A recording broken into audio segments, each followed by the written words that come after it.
Coke is just soda, Tylenol just acetaminophen, and Levi's are just jeans. Yet consumers go out of their way to select these specific brands over others. An economist would say, how is this possible that a rational consumer would be willing to pay more for exactly the same thing? We love to think about ourselves as rational. That's not how it works. A very famous study done by colleagues at Duke University flashed either the Apple logo or the IBM logo to two randomized groups of participants. The study found that after being subliminally exposed to the Apple logo, compared to when you've been exposed to the IBM logo, participants performed better on creative tasks. And the argument is that Apple has been telling you this story over and over again, that Apple is the brand for hip, cool, fun, creative people. This is the true power of brands. They can influence our behavior in ways that extend way beyond the point of sale. So, to what degree can the influence of brands wreak havoc on our ability to make rational spending decisions? This is Your Brain on Money. This is Americus Reed. He studies identity and marketing at the University of Pennsylvania. When I make choices about different brands, I'm choosing to create an identity. When I put that shirt on, when I put those shoes on, those jeans, that hat, someone is gonna form an impression about what I'm about. So if I'm choosing Nike over Under Armour, I'm choosing a kind of different way to express affiliation with sport. The Nike thing is about performance.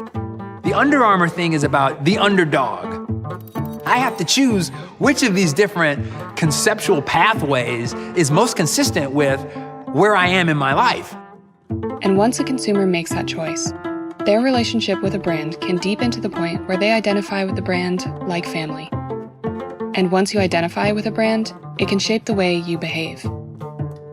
And it's really interesting because they will also, if someone talks bad about that product, brand, or service, they will be the first to go out and defend. Why? Because an attack on the brand is an attack on themselves.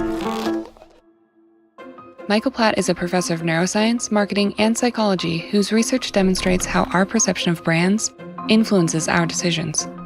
There's an idea in marketing, which is that we relate to brands in the same way we relate to people.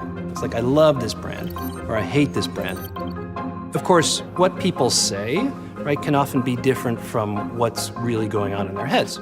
So we thought, well, why don't we just ask the brain directly? Michael and his team observed the brains of iPhone users and Samsung Galaxy users with an MRI machine, while they heard good, bad, and neutral news about Apple and Samsung. Apple customers showed a brain empathy response toward Apple that was exactly what you'd see in the way you would respond to somebody in your own family.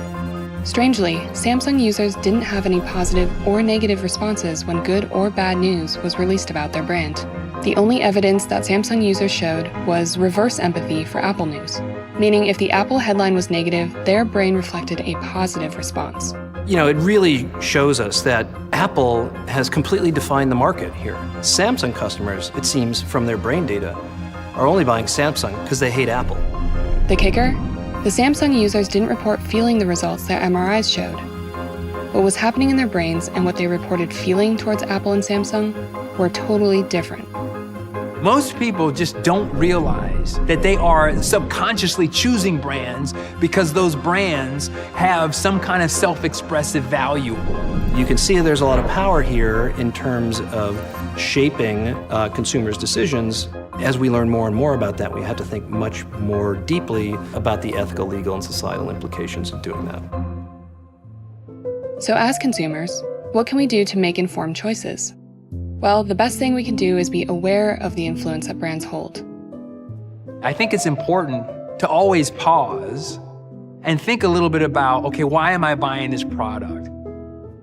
And like it or not, brands aren't going anywhere. I've heard lots of people push back and say that I'm not into brands. I take a very different view.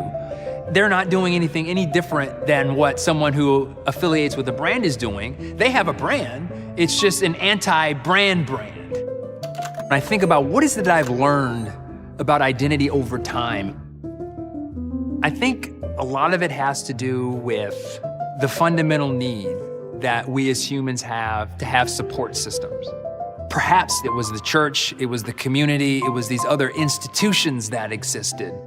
Now brands have stepped in as pillars of our identity. So I'm very much motivated to see that in that positive light.